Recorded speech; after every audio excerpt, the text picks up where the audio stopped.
Mesdames, Messieurs, bonsoir. Bienvenue au journal sur Kingo TV. La préfecture de Cotonou a abrité ce lundi 4 décembre 2023 une formation portant sur le thème Suivi et évaluation des actions publiques d'aménagement du territoire organisée par l'Agence nationale de l'aménagement ANAT en partenariat avec la cellule de suivi et de contrôle de la gestion des communes. Ce jeudi 7 décembre 2023, à la Direction générale des eaux, forêts et chasses, le ministre du Cap de Vie et des Transports, chargé du développement durable José Tonato, a procédé à la remise de l'étendard et du drapeau au tout nouveau DG nommé Rémi Refoumen, qui, sur proposition du ministre José Tonato et du président de la République, chef suprême des armées, a été nommé officiellement le 8 novembre 2023 DG des eaux, forêts et chasses. Dans l'objectif de mieux comprendre les programmes, priorités et attentes du ministère du Cadre de Vie et des Transports en charge du développement durable pour ensuite revenir avec des propositions concrètes pour accompagner le Bénin face aux défis du développement durable, le président de la Task Force Ville Durable s'est retrouvé à la tête d'une délégation de 23 entreprises pour être reçu en audience ce 4 décembre 2023 par le ministre José Tonato. De nouveau, bonsoir. Comme il a été annoncé en titre, le directeur général par intérim de la Direction générale des eaux, forêts et chasses, Rémi Refoumen, sur proposition du ministre du Cadre de Vie et des Transports chargé du développement durable, José Tonato, a été officiellement investi directeur général des eaux, forêts et chasses ce jeudi 7 décembre 2023. Le ministre José Tonato a donc procédé à la remise de l'étendard et du drapeau au tout nouveau directeur. Par décret 2023-589 du 8 novembre 2023, le président de la République a nommé le colonel-major Rémi Refoumen comme directeur général des eaux, forêts et chasses. Je voudrais à cet effet présenter mes vives et sincères félicitations à vous, Monsieur le Directeur général. Pour l'application diligente des orientations du chef de l'État à travers une bonne gestion de la Direction générale des eaux, forêts et chasses, le ministre a rappelé au premier officier conservateur-major ses devoirs. Monsieur le conservateur-major, Directeur général des eaux, forêts et chasses, au-delà de la tradition militaire qui caractérise votre corps, vous avez le devoir d'entretenir et de promouvoir, de transmettre un héritage solide d'initiatives et de pratiques novatrices en faveur de la mise en œuvre de la politique forestière et des plans d'aménagement. Les chantiers ouverts doivent être menés avec discipline et professionnalisme, notamment le renforcement du personnel forestier avec le recrutement de 200 grades forestiers en 2020 et 2022 et le recrutement en cours de 105 autres gardes forestiers, contrôleurs et conservateurs. Nommé par le chef de l'État, le chef suprême des armées, Rémi Refoumen Honoré exprime sa gratitude. Tout est accompli.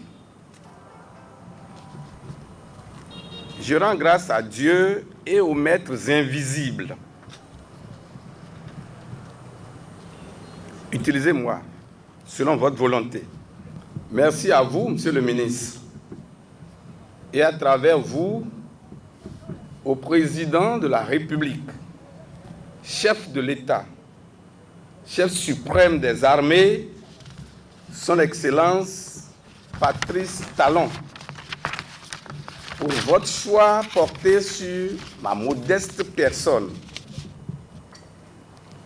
Monsieur le ministre, je suis à votre disposition pour la mise en œuvre diligente du programme d'action du gouvernement sur le front de la gestion des ressources naturelles et des changements climatiques. Je ne finirai pas sans dire un grand merci à vous tous ici présents. Clap de fin pour le projet ITT, projet qui renforce la résilience numérique des micro, petites et moyennes entreprises béninoises ce jeudi 7 décembre 2023. Piloté par la Chambre de commerce et d'industrie du Bénin et financé par l'Agence française de développement, le projet ITT avait un objectif précis. L'idée, c'est de pouvoir créer pour vous un outil que nous avons dénommé ITT Gestion, qui vous permettra, à partir de votre téléphone, de gérer la totalité de votre entreprise et d'éditer à terme des factures normalisées.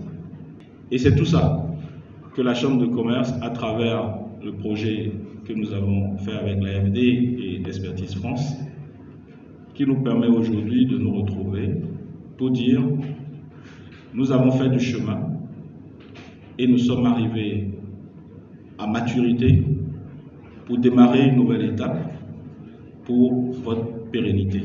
Les partenaires techniques et financiers de ce projet saluent le travail et le dynamisme dont a fait preuve la CCI Bénin au cours de la réalisation de ce projet.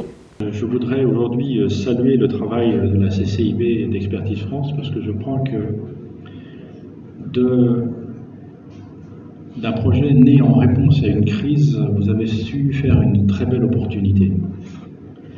Et vous avez su, vous avez présenté ITT Gestion, vous avez su, grâce à ce financement que l'AFD a mis en place, développer des services, toucher des entreprises, développer cette application ITT Gestion.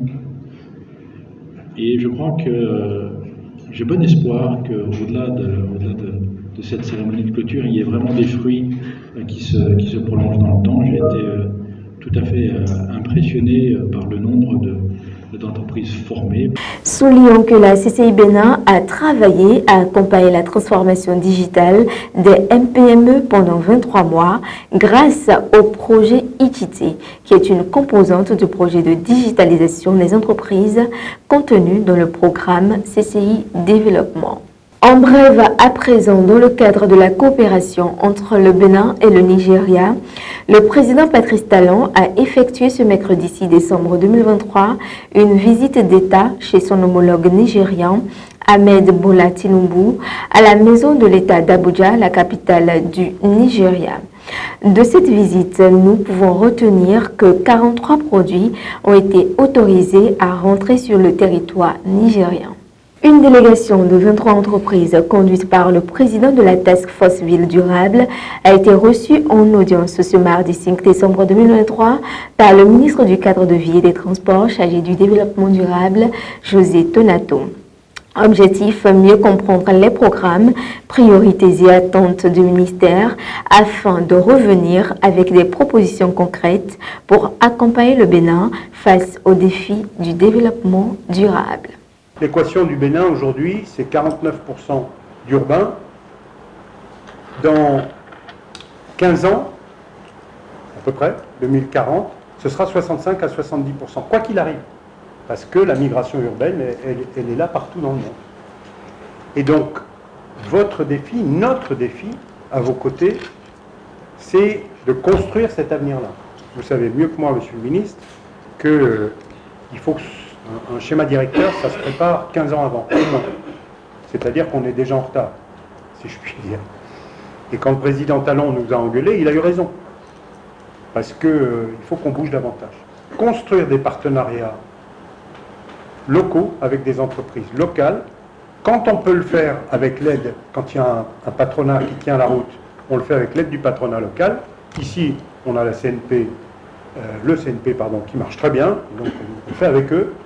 On doit faire plus et on doit surtout faire plus collectif. Et l'essentiel, c'est de travailler ensemble sur la formation. Dans cette optique, le ministre présente son agenda ministériel tout en mettant l'accent sur le fait que le chef de l'État est à cheval sur la qualité et la compétence. Que depuis 2016, nous avons quand même démontré notre appétence pour la politique française, tant en ce qui concerne les bureaux d'études, j'en ai plusieurs, je peux les citer ici, Certains sont là, avec qui nous travaillons depuis 6-7 ans maintenant, et également pour les entreprises. Donc, on a un chef d'État qui est très à cheval sur la qualité et sur la compétence. Notre pays n'a jamais été autant en chantier en termes de volume de travaux et de financement.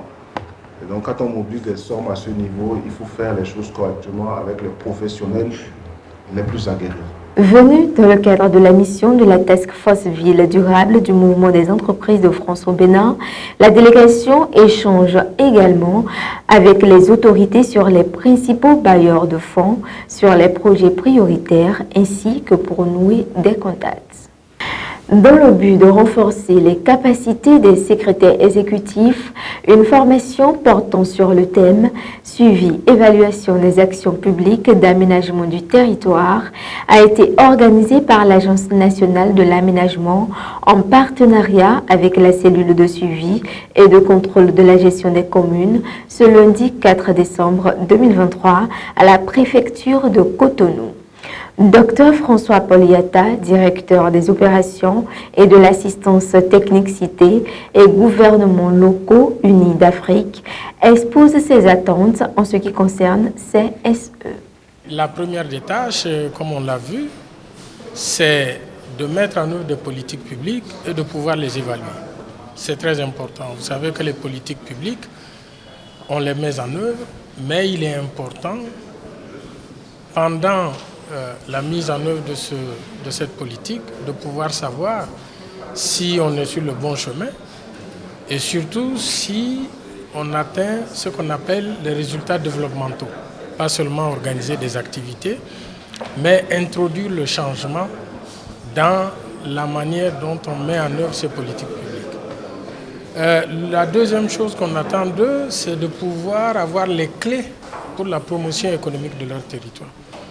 Vous savez que la décentralisation aujourd'hui fait face à une demande importante d'activité économique, d'emploi et de génération de revenus de la part des jeunes qui pèsent les 2/3 de nos communes. Donc il est important pour ces secrétaires exécutifs d'avoir les outils nécessaires à la création d'emplois et à la génération de revenus. Et enfin, le troisième attendu de cette formation, c'est de donner les éléments aux secrétaires exécutifs pour qu'ils puissent trouver les financements aussi bien au niveau du Bénin qu'à l'international pour le financement des projets de communes. Et en cela, nous allons faire une revue de toutes les institutions ici dans la sous-région qui permettent aux collectivités territoriales d'avoir accès à leur budget, mais aussi nous allons aborder un aspect important qui est la mise en place d'un instrument de financement au niveau panafricain pour les villes et collectivités territoriales. Et donc Cotonou fait déjà partie. Et ce serait intéressant que les autres communes du Bénin y fassent aussi partie.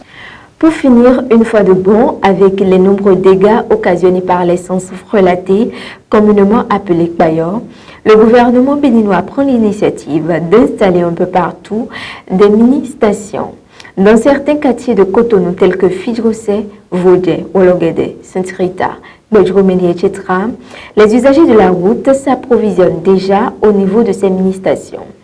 Ces usagers n'hésitent également pas à exprimer leurs sentiments à l'endroit de cette initiative du gouvernement. C'est devant nous, ils ont fait l'ouverture, mais c'est bien posé. Mais le jour où ils ont fait l'ouverture, là, moi, au moins, j'ai pris au moins 20 litres dans mon réservoir. Bon, nous commettons à rouler, mais il y a avantage de le sous, parce que nous approche de bon, tout le temps le sous, le bon, tout ça là. Mais ils ont quoi? Ils ont de quoi nous gagner, on débloque les ils ont nous prenons ton mais père on débloque les bilotos mais ils ont. C'est bon plus que les gens qui mettent leurs bagages au bord du pavé, mais avec les bouteilles, tout ça là, ça nous crée beaucoup de problèmes d'incendie pour beaucoup de même. Comme ils ont amené les stations, ça nous a avantagé. Par rapport à notre essence, je vois que ceci est plus mieux que ce que nous pourrons boire des pavés là. Ceci est original plus que l'autre. Avec ceci, bon, nous pourrons constater que notre moto ne tombe pas plus souvent en panne avec ceci, c'est mieux. Nous remercions notre président de passer 3 ans. Si le président peut encore augmenter ce qui se passe, ça serait pour. Mais station, ça, au moins, sur l'aliment, au moins 10 comme ça serait bon quoi, pour éviter l'incendie quoi. C'est toujours un plaisir de rester en votre compagnie. Merci à toutes et à tous de nous avoir suivis. Rendez-vous à la prochaine édition.